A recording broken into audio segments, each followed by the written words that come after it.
नमस्कार। दुआ और प्रार्थना में याद करने के लिए आपका बेहद शुक्रिया। सबसे पहले तो हम आपको एक बात क्लियर कर देते हैं कि अगर आप निष्पक्ष विश्लेषण देखना चाहते हैं तो ही रुकें। आपको अगर लग रहा है कि आप एक तरफा देखना पसंद कर रहे हैं या फिर आपको लग रहा है कि इसमें मसाला नहीं है तो आप यहाँ से जा सकते हैं। मैं पहले दिन से ये कह रहा हूँ, लेकिन अगर निष्पक्ष अगर बात सुनने की हिम्मत है तो ही इस विश्लेषण को आप देखें।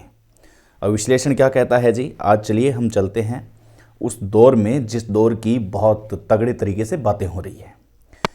भाई हनुमान बेनीवाल हार क्या गए, उनको चारों तरफ से घेरने लग गए। अब हम आज जो टॉपिक है वो हम बात करेंगे राधा मोहन, जो प्रभारी प्रदेश बीजेपी के दौसा से ताल्लुकात, खींवसर से ताल्लुकात, जयपुर से ताल्लुकात, कहाँ कहाँ ताल्लुकात नहीं हैं। अब क्या कह दिया ऐसा। राधा मोहन बहुत ही सपाट बोलने वाले व्यक्ति हैं और जब भी ये बोलते हैं तो बड़ा एक विषय बन जाता है। बीच में इन्होंने बोलना कुछ कम कर दिया था, लेकिन अब वापस वो अपनी उस भाषा की शैली में आ गए हैं। हनुमान बेनीवाल चुप रहे, वो कुछ नहीं बोले, क्योंकि उन्हें पता था कि ये एक छेड़ने का काम कर रहे हैं, जिस पर हनुमान बेनीवाल ने समझदारी का काम लिया। लेकिन आखिर कब तक चुप रहे। हनुमान बेनीवाल तो वो नेता है जो हर किसी को जवाब है, जो आराम से दे दे। अब वहाँ अटकलें ये लगाई जा रही थी कि अगर हनुमान बेनीवाल राधा मोहन के मैटर पर अगर चुप हैं तो वो इसलिए चुप हैं क्योंकि उन्हें भाजपा के अंदर जाना है। अब वो अपनी नाक रगड़ेंगे कि भाजपा पार्टी हमें ले लेगी अंदर और भाजपा पार्टी के अंदर हम आराम से चले जाएंगे। लेकिन ऐसा हुआ नहीं। लोगों को बेसब्री से इंतज़ार था। मीडिया के माइक लगातार मुंह पर आए जा रहे थे हनुमान बेनीवाल की वो बाइट निकालने के लिए कि हनुमान बेनीवाल राधा मोहन पर क्या बोलते हैं, लेकिन वो चुप्पी साधे हुए थे। अब ऐसे में ये विचार तय कर लिया था और हम भी एक विश्लेषण करने वाले थे कि अब हनुमान बेनीवाल ऐसा लग रहा है कि वो भाजपा पार्टी में जाने वाले हैं, दिल्ली के लगातार संपर्क में हैं। लेकिन ऐसा हुआ उल्टा, बिल्कुल सोचा जो हुआ नहीं।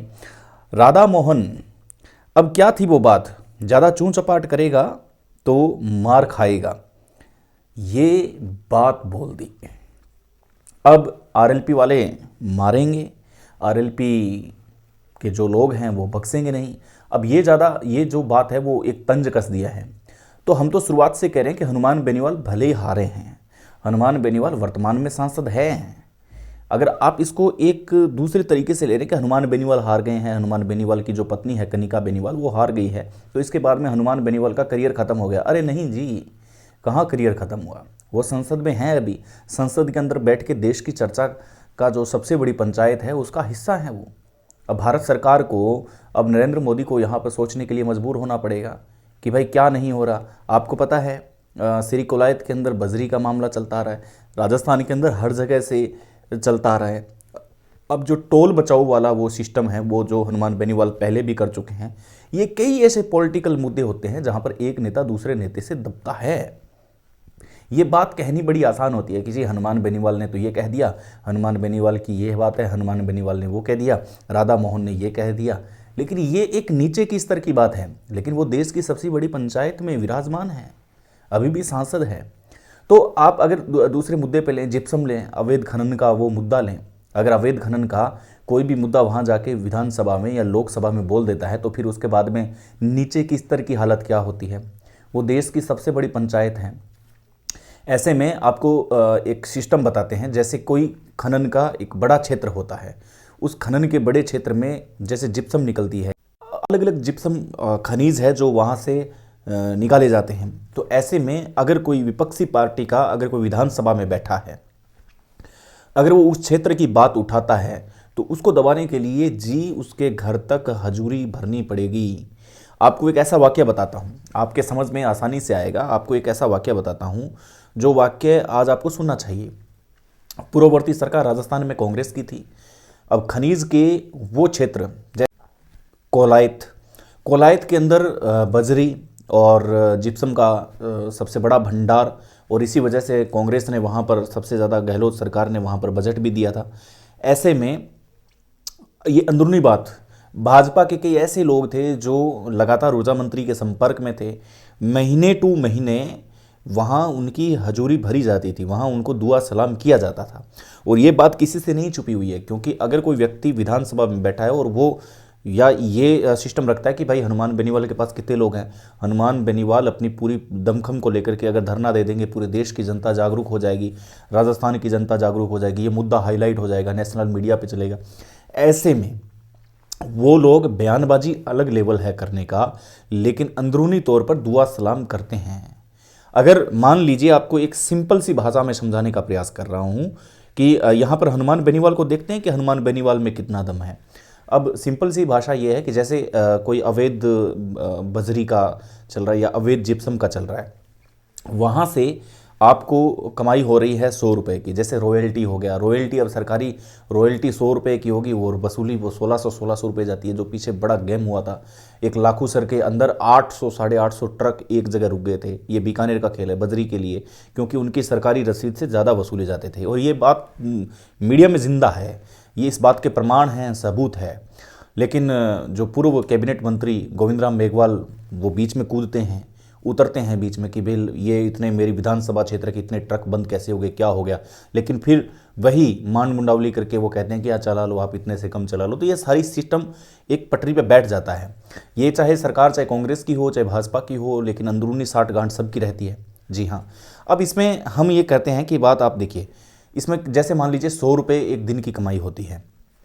अब कोई विधानसभा में या कोई किसी के पास दमखम है 10,000 लोगों को इकट्ठा करना, या किसी अन्य प्रोपेगेंडा से उसके पास भीड़ है, तो ऐसे में वो ये कहेगा कि 100 रुपये तू कमा रहा है, मुझे कोई दिक्कत नहीं है, लेकिन इसमें से 10 रुपये मेरे भी बनते हैं। अगर उसको राजी राजी खुशी खुशी 10 रुपये दे दिए जाते हैं तो ठीक है। अगर 10 रुपये नहीं दिए जाते हैं तो फिर वो बवाल करेगा, वो सड़कों पर आएगा, धरने प्रदर्शन करेगा, उनका काम बंद करेगा, उनके ट्रक नहीं चलने देगा। जो अवैध जिप्सम, अवैध खनन, इस प्रकार के जो खनिज खनन होते हैं वो नहीं करने देगा। तो ऐसे में जो सरकार के अंग बने हुए हैं उनकी एक मजबूरी होती है, चाहे ये आए वो आए, सिक्के के दो पहलू होते हैं, हेड और टेल, वो बनता आ रहा है। ये जनता को समझने की आवश्यकता है। इसीलिए मैंने पहले कहा था, अगर आपको निष्पक्ष विश्लेषण देखना है तो ही देखें आप। अगर अभी भी आप स्किप कर सकते हैं इस वीडियो को, अगर आपको नहीं अच्छा लग रहा है तो, क्योंकि यहाँ तो बात पते की बोली जाएगी भाई। मैंने करीब 4 साल ग्राउंड रिपोर्टिंग में इन्हीं चीज़ों को जज किया है, इन्हीं चीज़ों को मैं सीखा हूँ, इन्हीं चीज़ों से मैंने एनालिसिस किया है, इसीलिए इस बात का विश्लेषण कर रहा हूँ। अब हनुमान बेनीवाल ने बड़े डंके की चोट पे ये कह दिया कि भाई नहीं, हनुमान बेनीवाल आपका लीडर है, 36 कौम का नेता है वो, और हनुमान बेनीवाल तो अन्याय के खिलाफ नहीं खड़ा होगा, अन्याय के खिलाफ खड़ा होगा, किसानों के साथ खड़ा होगा। ये टोल वाले दादागिरी कर रहे हैं, अवैध खनन किया जा रहा है, ये किया जा रहा है, वो किया जा रहा है, पूरे राजस्थान की भौगोलिक स्थिति को बिगाड़ के रख दिया है। ये बड़ी बड़ी बातें जब माइक आता है और सामने जब पब्लिक होती है तो जाहिर सी बात है कि उन बातों को बड़ा गजब एक अलग लेवल में बोला जाता है। लेकिन अब क्या हनुमान बेनीवाल उन बातों पे खरे उतरेंगे? अगर खरे उतरते हैं, लगातार इस प्रदेश में धरने होंगे, या फिर लगातार ऐसे बुझे हुए दियों की अगर आवाज़ बनेगी हनुमान बेनीवाल, तो ये समझें कि आप भाजपा के साथ कोई साठ गांठ नहीं है उनकी, किसी प्रकार से कोई दिल्ली में बातचीत नहीं हो रही है, ना राजस्थान में इस प्रकार की बातचीत हो रही है, क्योंकि यहाँ पर जनता है जी। हनुमान बेनीवाल ने भजन लाल सरकार के लिए कुछ बोल दिया, डायरेक्ट बोल दिया, जनता ताली बजाएगी, मजे लेगी, जनता घर चली जाएगी। लेकिन पीछे से क्या चल रहा है? पीछे से ये गेम चलता है जो मैंने आपको बताया। अब हनुमान बेनीवाल देखते हैं कि कितने आंकड़े लेके आते हैं आंदोलन के। अगर वो लगातार आंदोलन लेके आ रहे हैं तो अच्छी बात है, हनुमान बेनीवाल की किसी से कोई साठ गांठ नहीं है, तीसरा मोर्चा वाकई में राजस्थान में तगड़ा खड़ा हो रहा है। तो ये सारी बातें, ये एक विश्लेषण, यही सच्चा विश्लेषण है। जो हमें दिखता है वो अक्सर होता नहीं, और जो होता है वो हमें कभी दिखता नहीं। ये चीज़ें बड़ी ध्यान में रखने योग्य बात है। आपको क्या लगता है कि हनुमान बेनीवाल क्या अपनी बातों पर खड़े उतरेंगे? क्या हनुमान बेनीवाल आने वाले दिनों में किसानों के साथ खड़े होंगे? क्या हनुमान बेनीवाल टोल वाला जो है सिस्टम वो वापस से एक बार फिर दोहराएंगे? क्या हनुमान बेनीवाल जो खनन हो रहा है उस पर कुछ बोलेंगे? क्या हनुमान बेनीवाल छात्रों के लिए कुछ बोलेंगे? क्या हनुमान बेनीवाल जिस प्रकार पहले सुर्खियों में आए थे पूरे राजस्थान का भ्रमण करके छात्रों के लिए, या अन्य मुद्दों को लेकर के, क्या उन मुद्दों पर वापस आएंगे? हनुमान बेनीवाल अगर ये ऐसा करते हैं तो आप समझिए कि वास्तविकता में हनुमान बेनीवाल ने कोई भी ऐसी साठगांठ बीजेपी के साथ नहीं की है। और अगर वो खामोश रहते हैं और चुपचाप रहते हैं, वो सिर्फ मीडिया में कोई भी माइक हो, उस माइक पे आकर के अगर कुछ बोल दिया जाता है, कटाक्ष कर दिया जाता है, तो फिर ताली बजाने वाली कोई बात नहीं है। सब सिस्टम सेट हो चुका है। नमस्कार, मिलते हैं एक नए विश्लेषण के साथ। सच्चे और सही विश्लेषण को अगर देखना है तो सब्सक्राइब कर लें। रब्बा खैर, शब्बा खैर, जय हिंद।